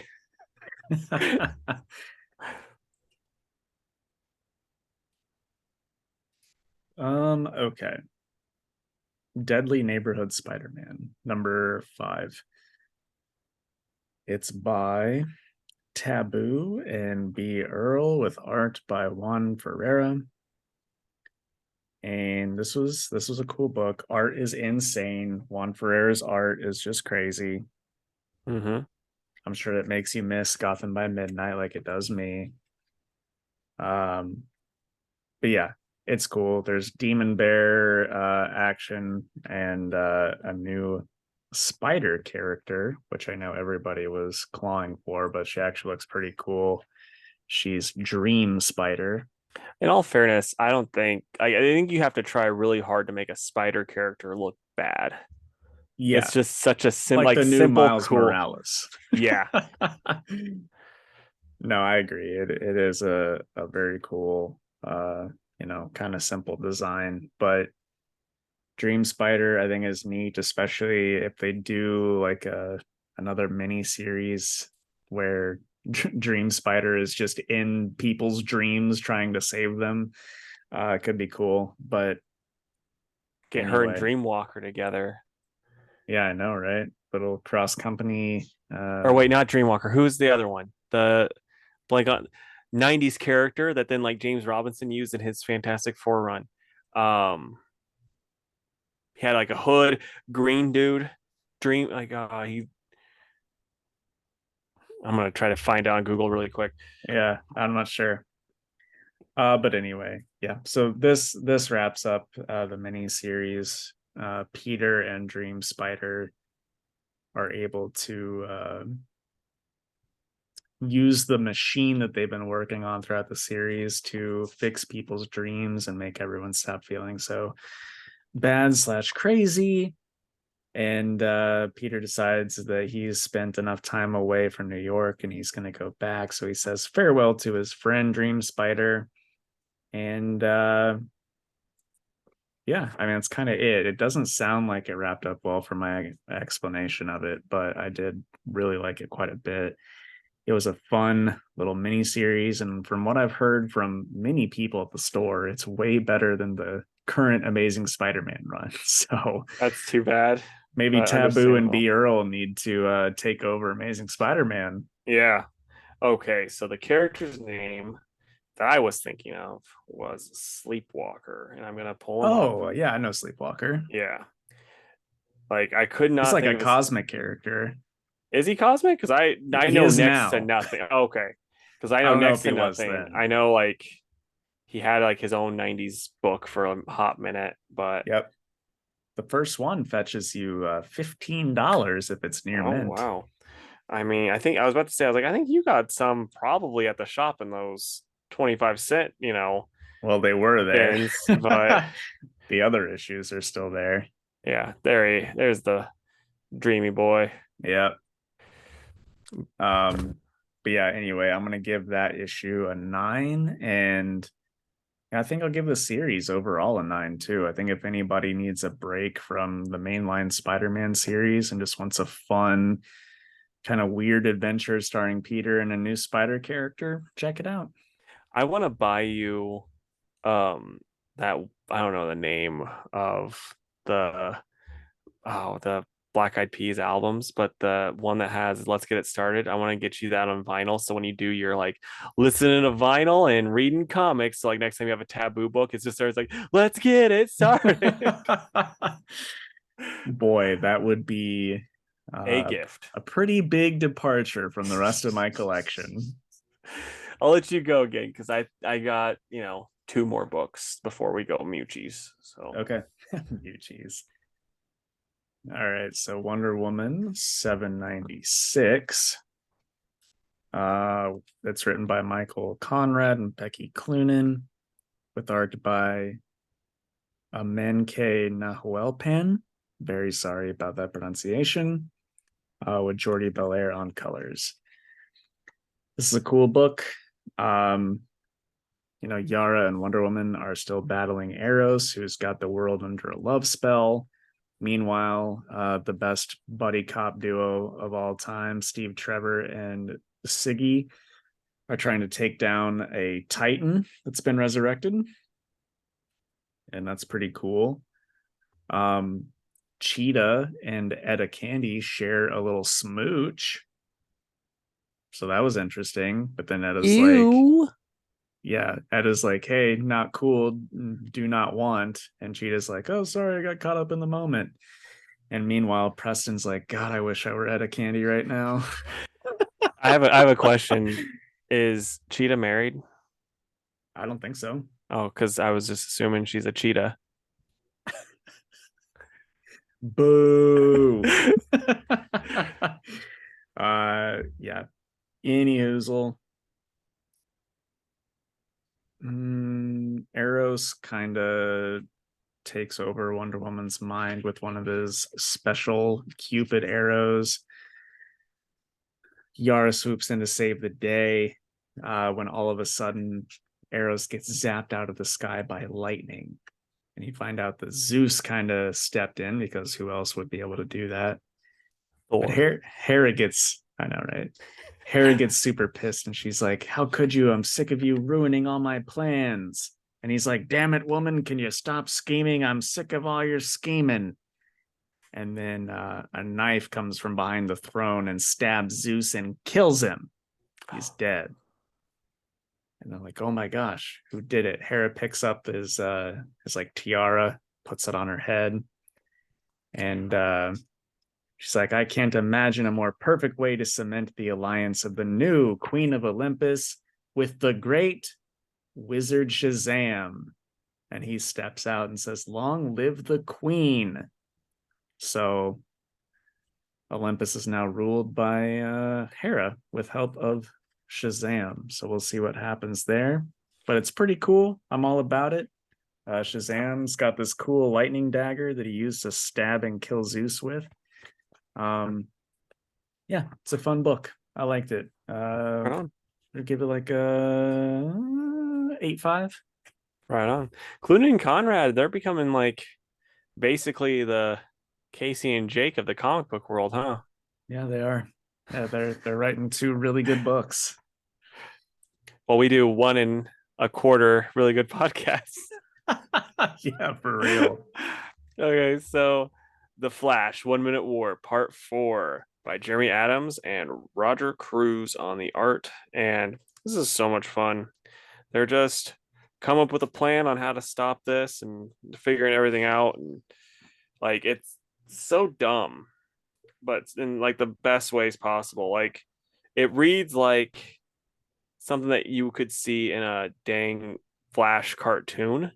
Cause like, oh hey, we need to get these parts and we're gonna use the speed force in this car as a conduit and we're gonna blow up the spire that's doing all this stuff. It's like this is stupid, but at the same time I love it so much. So yeah. And then there's some serious moments between Barry and Wally, and you get the whole gang there and they're fighting and stuff. And I just absolutely love this book. Loving this all this stuff. It's like I don't want Jeremy Adams to ever leave the Flash because I have a feeling the next person won't be good. We can't have three good writers in a row, you know. So I just love this. I'm gonna give it a 9.5 out of 10. The art's really good too. Just a good time in general. Glad to hear it. All right, next up for me is Godfell, #1. It's written by Christopher Sabella with art by Ben Hennessy. This is fine. It sets up like a fun little fantasy world, but the main character is just so darn angsty, and that really freaking bugs me. But she's like a really great warrior, and she decides she's not going to be a warrior. She's going to go home to her kids, be a family again. And on her way there, she picks up some girl who's like, I need your help. I want to travel with you. And then apparently one of the gods like falls out of the sky and dies. And this one town just like, I don't know, goes into the dead body. And it's like this big cave system full of weird stuff. And then that's how the first issue ends, with the two of them entering the carcass of this dead god. So I'll probably check out issue 2. I just want the main character to be more likable, because the art and everything is really cool, and the world building is fine too. So I don't know. We'll just see how it goes, but this is like a 6.5, I think. Okay. Okay, so my last one before the Muchies, it's DC Universe Lazarus Planet Omega, the book Jake should have also read. It's like, oh yeah, I want to shop. Okay, you already I did can read this. Dark We Crisis. don't need another one.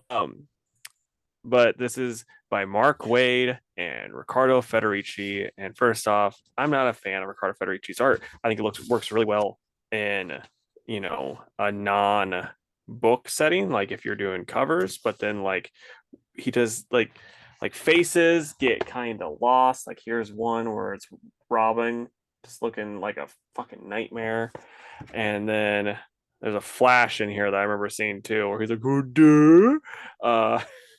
Yeah, there's I disagree Flash with like you his so hard. I mean, okay, like, those two aren't great. well, Those no, it's two aren't like, oh great, yeah, but I think he's incredible.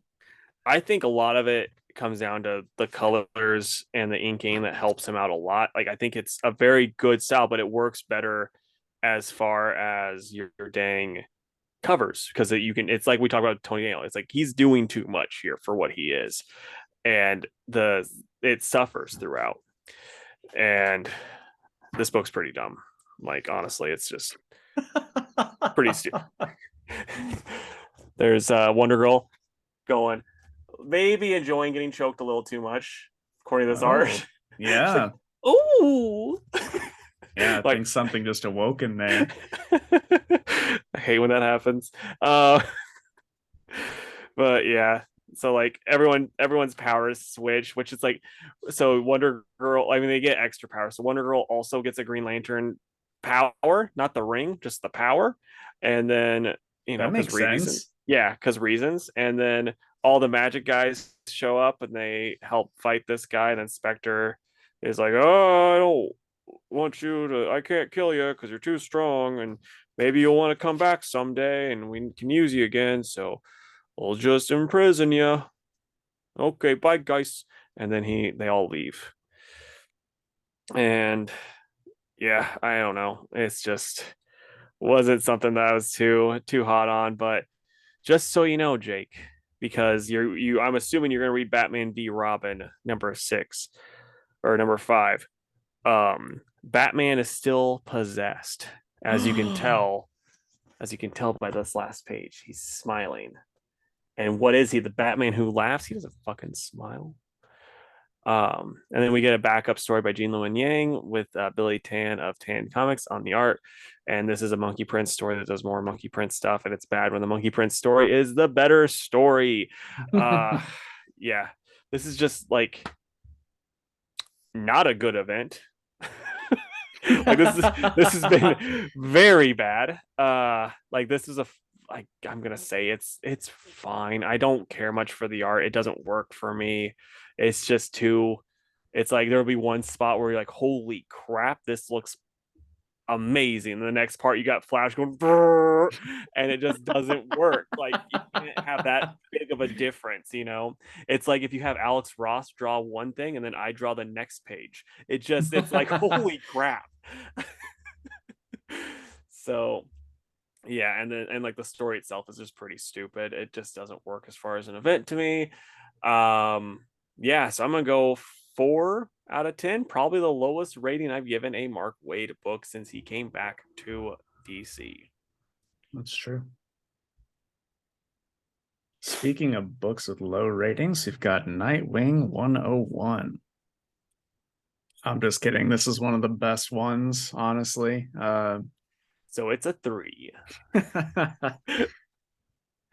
Yeah, essentially, the Titans are like rebuilding Titans Tower in Bloodhaven. Um, they're also fostering Blockbuster's daughter for right now. And then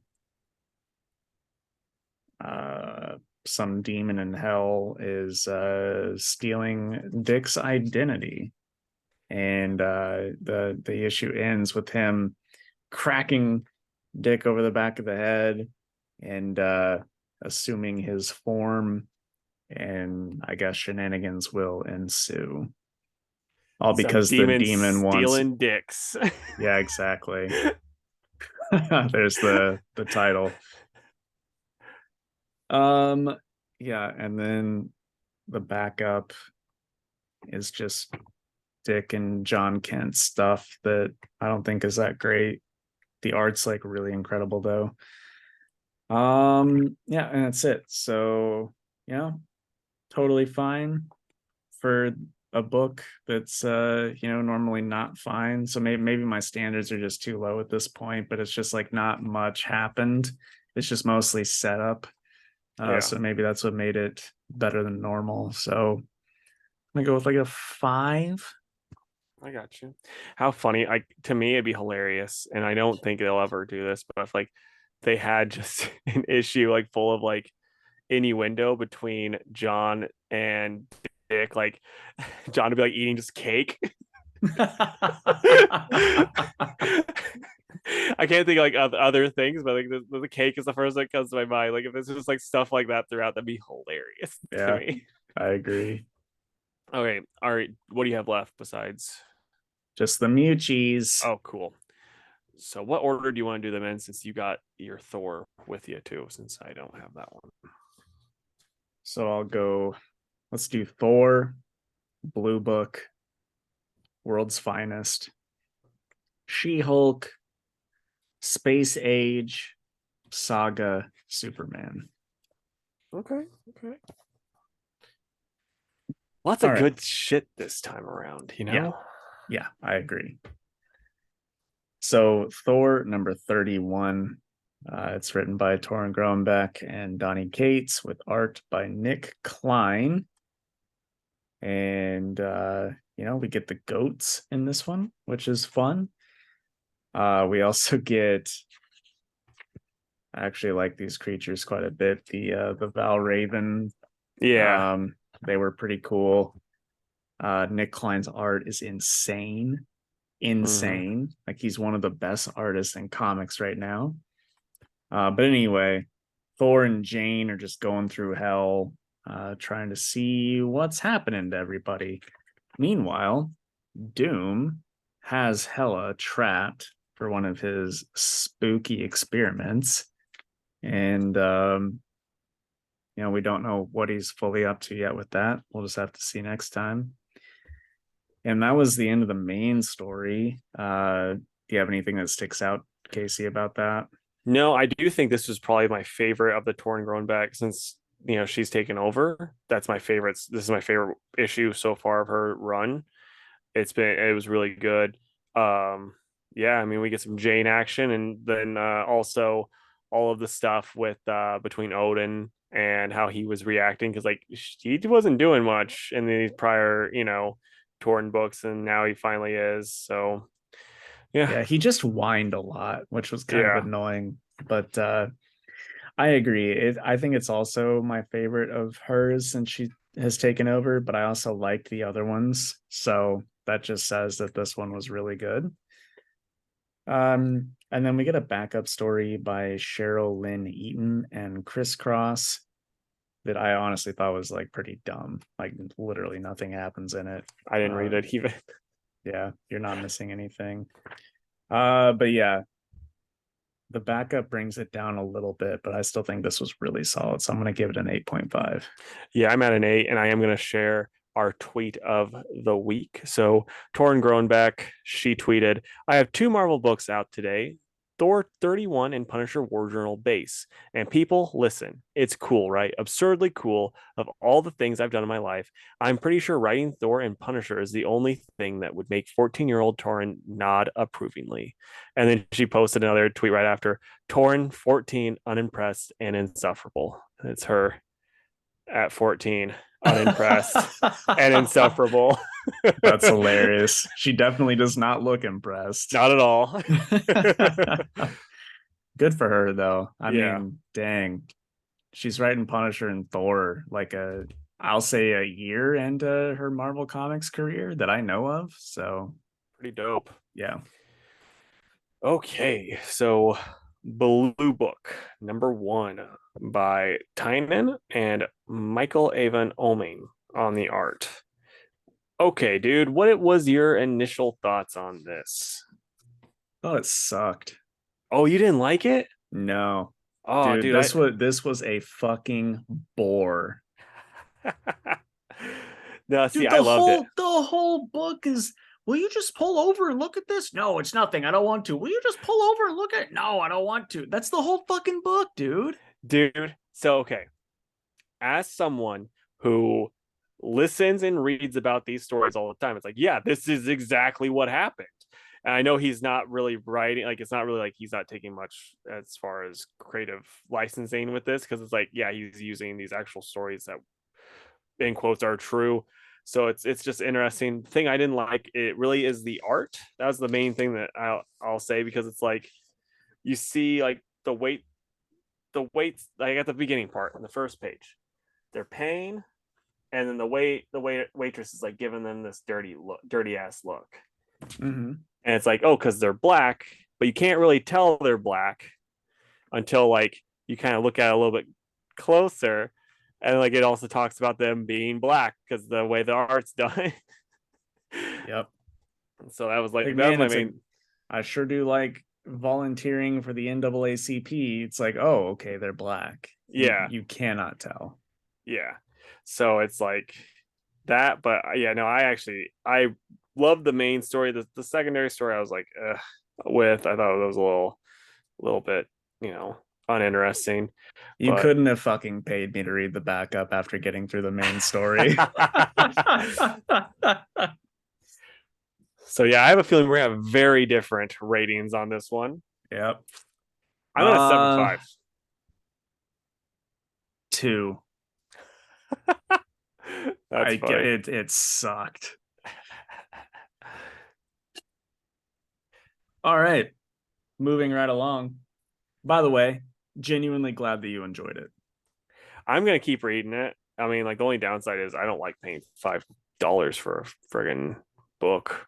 Yeah, $5 for bad art and nothing fucking happening in the story. It's a scam. But anyway. Okay. World's Finest #12, written by Mark Waid, art done by Emanuela Lupacino. Yeah, I thought this book was hilarious. Hmm. Like I cringed, I laughed. It was just well written. Every character is just so unique and different, and Mark knows how to write all of them.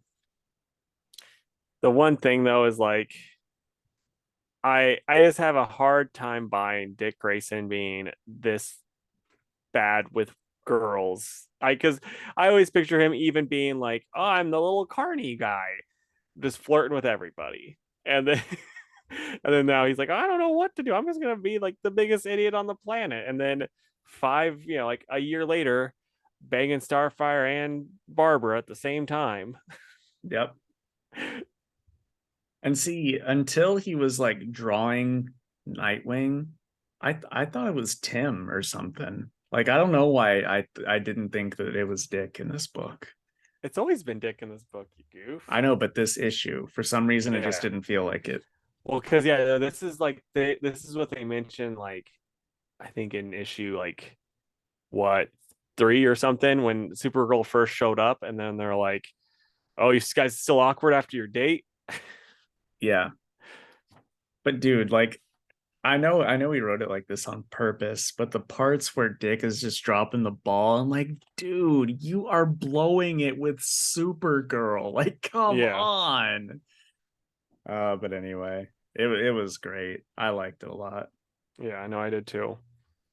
In all fairness, he it would have been death by snoo snoo if he hadn't have blown it. So guess it's a win for him, really. Yeah, it's true.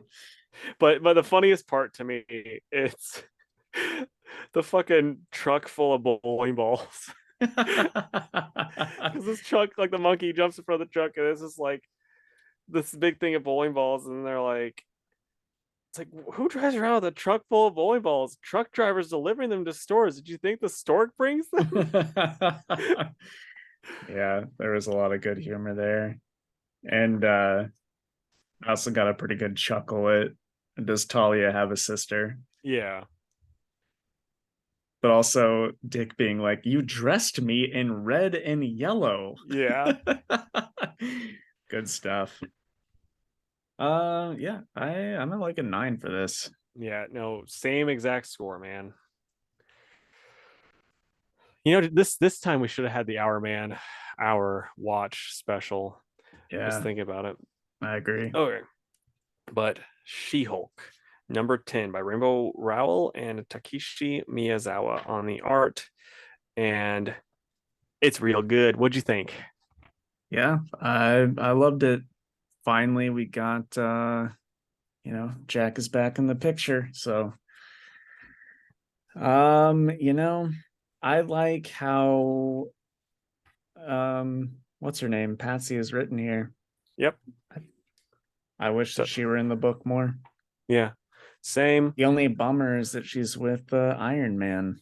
So she's not anymore because like I think that's how because I remember how that Iron Man run ended and I read it online.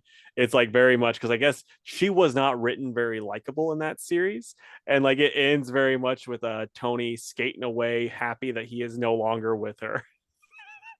That's what I read online anyway. So I'm like, well, dang, that sucks. Okay. Well, she's much different here. I like Yeah. it. Also, Uh, I love any time that Awesome Andy is in a panel. oh, Awesome Andy's like one of my weird favorite characters. He's so awesome. Um, I will say this though. I think one thing. This is like my one knock on this book. I think you're gonna agree. I think you're gonna be like, yeah, you're right. I don't think She-Hulk would have got a "you up" text from Thor. I think she should have gotten it from Herc. Yeah. No, I when I read that, I was like, it's just because we're reading Thor. It's like he's busy. This just doesn't seem right. Well, not even that though. It's just like I don't know. I don't think he's just gonna randomly hook up with She-Hulk. But they were hooking up in Jason Aaron's Avengers run. Oh, I didn't see. I didn't know that. So Yeah. maybe it does work then with that as far as Jason Aaron stuff. Yeah. But it's different too, though. Were they hooking up or were they like actually like dating in Jason Aaron's run? Couldn't tell Just you. I wasn't okay. reading it, so Because if they I were just like actually dating, it's like, because like, yeah, he's a kingly man. He's not gonna just be like, hey, yup. right. Yeah, I don't know. But anyway, yeah, I thought it would have been way funnier if it were from Hercules as well. Also, I laughed quite a bit at the Doombot after she Yes. won the case. He's like, your efforts were acceptable, Hulk woman. You have earned Doom's deathless loyalty this day. Oh man. But anyway, yeah, then at Rainbow's the just end. like she deserves more books. She is so good at what she Mm-hmm. does. Agreed. And then at the end, Jack comes back and everything's hunky dory, and we're gonna find out what he's been up to, hopefully. Yep. I'm gonna go 9.5 for me. Yeah, I'll say the same. It would be a 10 on like a week like last week, but there's a lot of stiff competition this week. Well, it would have been a 10 had they just gotten the Herc right instead. Yeah, fair enough. All right. Superman Space Age #3. It's written by Mark Russell and Mike Allred on the art. And this is the final issue of Space Age. And I adored it. I don't know about you. I was let down, Really? honestly. The end. I didn't like the ending. Yeah. I mean, fair enough, but also it's like I don't know how he could have written himself out of the scenario that he put him in. Yeah.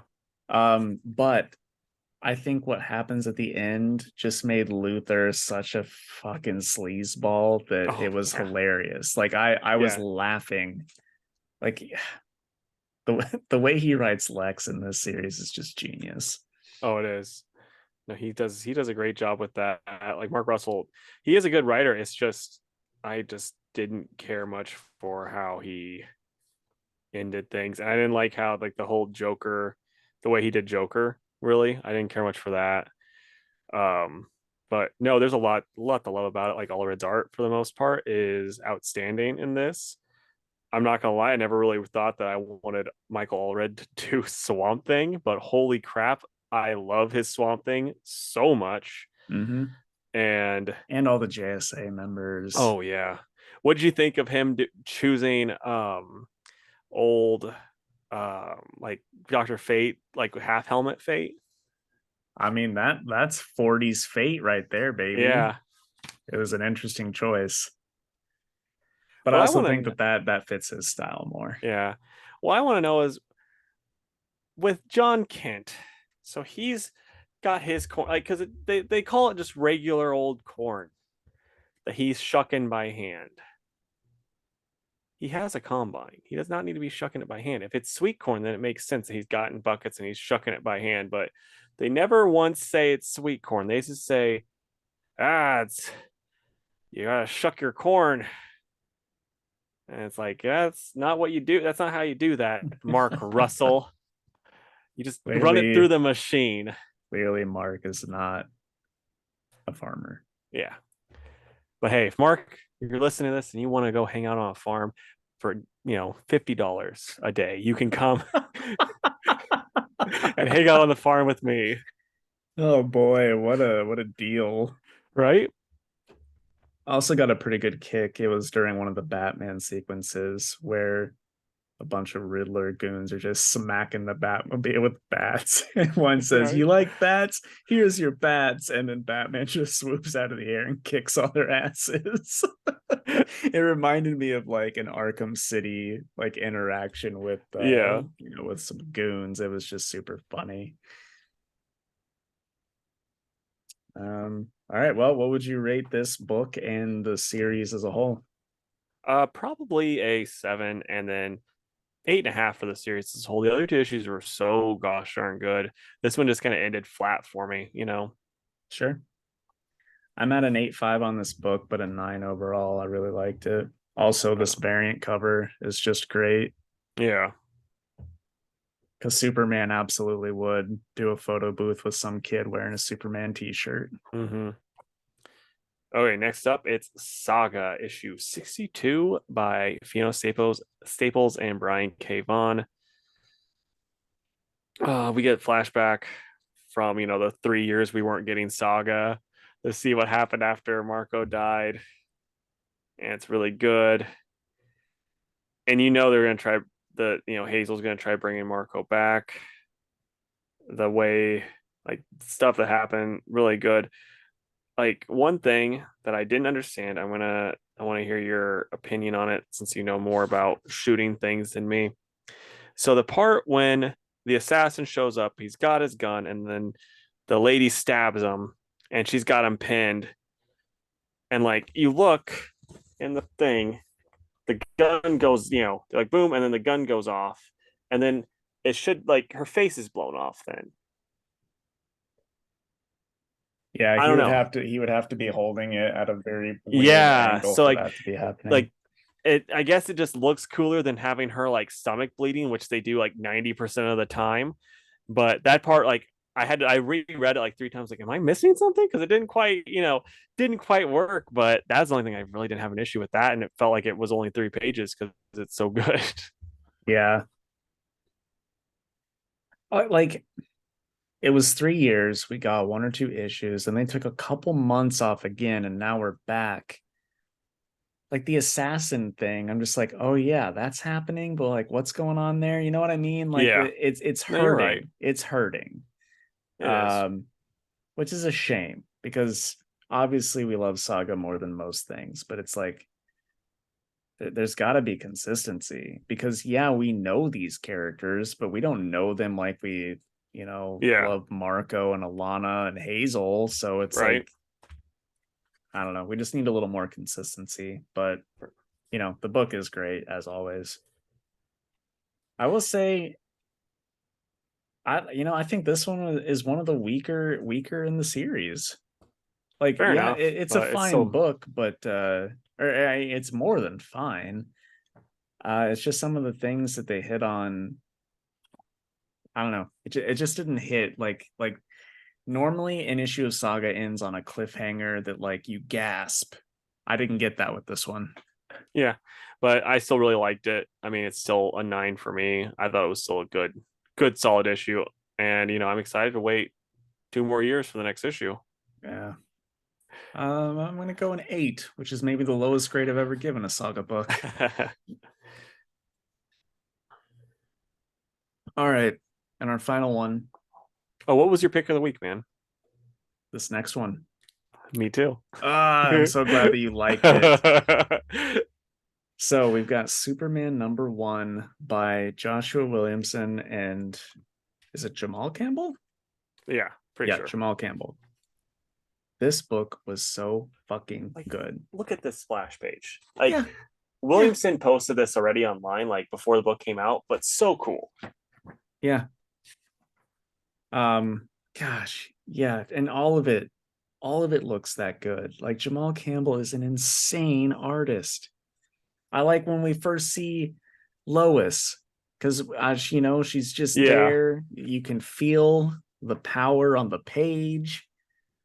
Uh, when her and Superman are smooching on the roof and they get caught and she makes that little face with the ball cap. Like the art is just out of this world. But anyway, I love this whole Lex is making everything Superman themed just to piss off Superman. and he's like trying to tell Superman how to do his job and stuff. Yeah, Yeah, oh, because it's so funny. granted, there's a ton of Superman that I've not read, but I don't think Lex has done anything like this before, has he? Made everything all Superman-y? Well, like I remember at the beginning of Rebirth, he was like, "I'm the," because Superman, New 52 Superman died, and then Ray Superman came back, and he was like, "I'm the new Superman," and then like Superman's like, "You're a dick. I don't like you." And he's like, "Oh, well, I don't know if you're really Superman." And then Mixaplex just kind of like got rid of everything, and then this is like, Lex is a douche again. Okay. Right. It's like, well, I guess there went that character development.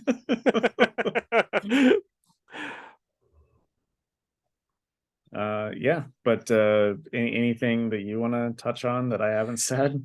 I like that we get Livewire for a little bit, and then just this whole premise is a wonderful, wonderful idea of how to, do a Superman thing, like just to do a Superman story. Like Lex is still like the forefront, but he's not the main villain. And then like it's like, oh, it's not your villains, it's basically my villains, that type of thing. Super cool. I am all about this. Also, I For me, love it's the Lex Core like Superman entry video. Like yeah, so funny. yeah. No, this is just 100% awesome, wonderful. It's a 10 out of 10. Joshua Williamson just deserves like DC's MVP. Honestly, he's just been carrying it for him. Yeah. I know there are some of you listening that love Joshua Williamson and like in particular his Flash run. Pick up this first issue of Superman. You're going to love it. The art and the story are there. Like you need to be reading this. This is such a good jumping on point. It's not a number one for the sake of being a number one. It is a fresh start. So Yeah. check this out. It's so good. All right, man. So, what are you excited about this next week? First off, 10 out of 10 on that. Pick of the Yeah, week. sorry. Mine's a 10 out of 10 too. I already said that, but I'm saying it again. So for this week, I'm gonna go with Tim Drake Robin. No, I'm not. But we have to make that joke every Yep. time it's up there. So I want to say one thing that I think should be on your list if it's not Detective Comics, because Ramby doing your boy.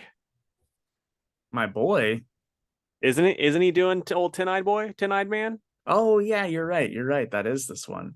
Okay. Yeah. I'll say Detective Comics. Along with Action Comics, because that's always good. And then Dead Boy Detectives. Right on, dude. So I am gonna go punchline the Gotham games. Oh, stop it, Joker. Oh shoot. No, but in all seriousness, Shazam, Fury of the Gods, Shazamly matters. Like Mark Wade, you magnificent bastard. Shazamly matters. It's wonderful. Like I hate you with how much I love you. Um and then I already know I know my last one for sure, but I don't want to say that one right yet. So I'll just go Ghost Rider because I've been loving that. And then I Am Iron Man is the last one I'm excited about. Like I read what that one's about. I'm like, this could be rad. And Jake might need to pick it up too because he's like, oh, I hate Iron Man. Oh, billionaires are my least favorite type of heirs. And so, I mean, like, maybe this would turn him because it sounds like this is a, like, yeah, Iron Man type of book. So I have to burst your bubble, Casey. Yeah.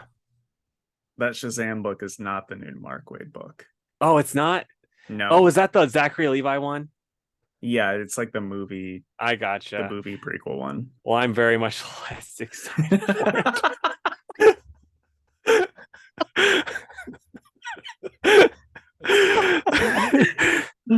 Okay, man. Fantastic Four time. Give Yep. me four comic books, book things. Oh yeah, I'll why I thought of this. Like, dude, we've been going on too long. So the other day I saw a trailer for a Guy Ritchie movie that had Josh Hartnett, Aubrey Plaza, and Jason Statham all in it, and I was like, damn, a Guy Ritchie movie with these guys in it, like high school Jake and Casey would be creaming in their pants. And so I was just thinking to myself, like, what like four things that you would have been like super excited about when like because you really got into comics in college, like it was like into high school, college time was like your comic book time, like when you were like, yeah, I'm so excited for this now. And then like now though, you'd be like, I'm not really excited for this anymore. Yeah. Um, like two real life instances come to mind, and the first one was like right when Bendis took over Guardians and relaunched it. It's like, oh man, a new Guardians of the Galaxy book. Like, I can't wait. And if I heard that now with a big, especially Bendis, be like, never mind, I'm not reading it. Yeah. Another thing I'm going to say is the new 52. And I think you're probably in the same boat with that one, right? Yeah. Um, but that could be with anything. They're kind of doing it with Dawn of DC, but nothing, not like Rebirth and Dawn of DC does not hold a candle to what they were doing with the new 52. Yep. Um, I'm trying to think. I'm not sure what else. If you've got anything to share, then Yeah, go no, ahead. I know one for sure that would work for both of us.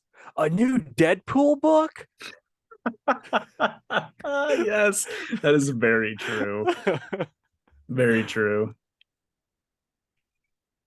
Oh wow, this new character with a gun? Ah, sign me up. Hey man, they're cool. Um, a lot of the stuff too is like I was like in like about I'd say middle year of high school, I was starting to get like kind of trying to be hipstery where like with my Walden graphic novels that I'd get like, ooh, Project Superheroes? Alex Ross does the covers? Yes, please. And then like I could never get fucking through it. Like so like anymore it's just kind of like, yeah, I should look at the writers on this, not just the cool covers. Yeah. I mean, I think we could just say events in general as Oh yeah. well. Yeah, for the most part. I mean, you know, they're not all gonna be Lazarus Planet good, you know. Yep. And then like, oh, things I would have been excited for back then, movies. Like, oh, if you told me, oh yeah, the Gunn that did the whole Guardians of the Galaxy movie, he's now doing the whole DC universe. I'm like, yes, this is gonna be so good.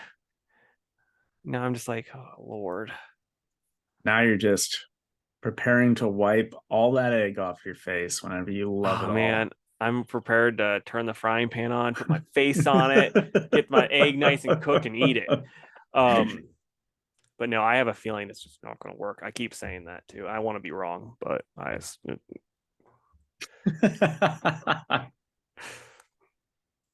All right. Well, I think that's the end of the episode. Anything else that I'm missing? just our butt plugs. Okay. Guys, if you would, go to facebook.com/Two Worlds Podcast and give the page a like. You can also follow us on Twitter at two_worlds_PC and on Instagram at Two Worlds Pod. You can email us at twoworldspodcast@gmail.com. And if you would, please go to our YouTube channel. That's Two Worlds Podcast on YouTube and subscribe to the channel. And leave us a comment down below about what your favorite book was this week and how much you love Superman. And then also tell your friends. And oh, and subscribe to our OnlyFans. It's 69 Worlds podcast on OnlyFans.